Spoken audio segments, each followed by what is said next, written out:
can. So yeah, the deal of it is. So yes, Ronnie has good vision. Okay. Alex has terrible vision.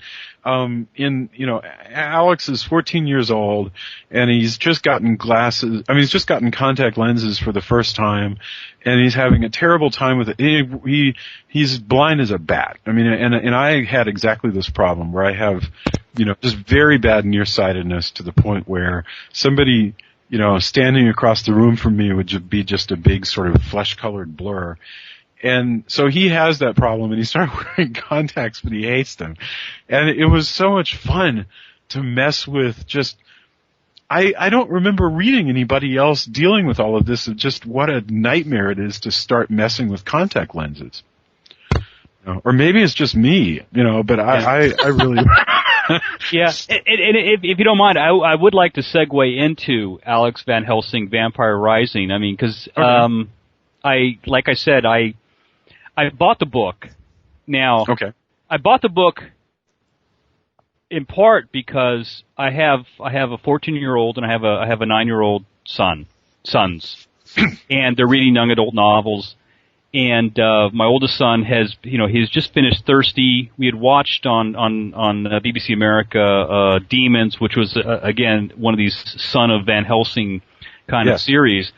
And I figured that's what I hear. I haven't actually seen it, but yeah, I have heard of the series. And that was Jason, not based on the fact that I actually happen to know who you are, but it was based on watching the show that I got this for my son, he's about halfway through it. And I've just completely lost my train of thought. And but the upshot is that I've been going back and reading a lot of young adult novels. Joe Haldeman's he just came out with Starbound and Marsbound. I've been reading some Highline young adults, so I've been kind of in that stage. And so when your book came out, I got it for my kids, and I figured, hey, I'll read it too. And I really enjoyed it. I mean, it's not just a young adult novel. I think what I find most interesting is that because I have some knowledge of Mary Shelley, Frankenstein. I know who Polidori is. I've read Dracula, and reading this, I'm so looking forward to when my son gets older, after having read this, and then going in and getting into Frankenstein and getting into Dracula and saying, oh my God, when I was a kid, I read this book and it was all about this guy. Yes. And they're supposed to be almost in-jokes that you don't need to get right now. I mean, that if you haven't read, so just for the listener, everybody in the book, Alex Van Helsing, in their universe, all the stuff that's ever been in vampire books before is probably at least based on truth. So all the great books like Dracula and so forth are important, and so everybody's concerned about them, and so the writers of those books are important people in the backstory. Yeah. But we try to present, and by we, I mean, the editors and I went back and forth on a lot of this stuff. We try to present whatever information that you need about that stuff as like simply and part of the plot as you can make it. I mean, to the extent that when you think about what's the movie with Nicolas Cage where he's chasing after various secrets, like National Treasure? Right. Yeah. Right, National Treasure. You don't have to actually know anything about the Constitution or the Declaration of Independence or Thomas Jefferson to kind of get it and kind of get that Nicolas Cage knows all about Thomas Jefferson.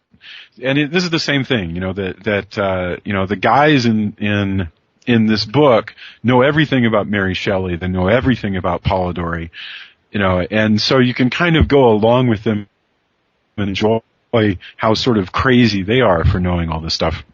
I'm really glad to hear you say that, because I want people like later on, when they read Frankenstein maybe in college or something, to go, oh wow, this is that guy. Yeah. I love the setting, Lake Geneva.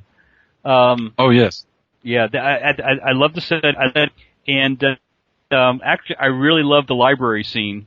And Michael, you can let me know if we have enough time or not, because I can just totally go off on this. But I really enjoyed the library scene, it's interesting. When I was in college, I dated an English major, and I was looking for a book on English literature, and I was wandering around the shelves, and I was in the wrong place. And she says to me, "You're supposed to be an 823. That's English literature, like duh."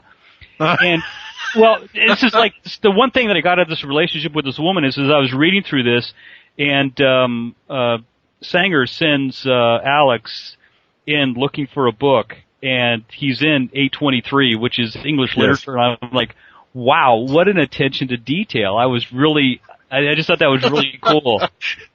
That the book was actually at its proper call sign. Yeah. Well, actually, I have a question about that because I was really impressed. I was like, wow, 823, that's English literature, who, and all this stuff. But a while later, you had sent out your reading list, the books that you had researched. And I'm going to put you on the spot, Jason. But okay. So the book that Alex is looking for is The Monsters. Yes. 823, and the call number is 823-HOO. Okay. So that's really cool. And so, anyways, you printed out the books you had looked at, and yes, and one of them was. This is a list on Amazon, in case anybody's wondering what the heck he's talking about. It's a list on Amazon where it said all the books that I used for this book. Yes. Right, and it will be in the show notes. So I love my Merlot. I actually looked it up, and it's an actual book. It's The Monsters. Yes. No, seriously. And there's a story about that. Wait a minute. Well, I want to let me say my part, and then I want to hear your story on this because there's a book called The Monsters. It's Mary Shelley and the Curse of Frankenstein. It's written by Dorothy and Thomas Hobler. Yep. Now the thing about it is that that's a biography. So Sanger sends him off into the English literature section looking for a biography of Mary Shelley. So I'm like, what's up with that?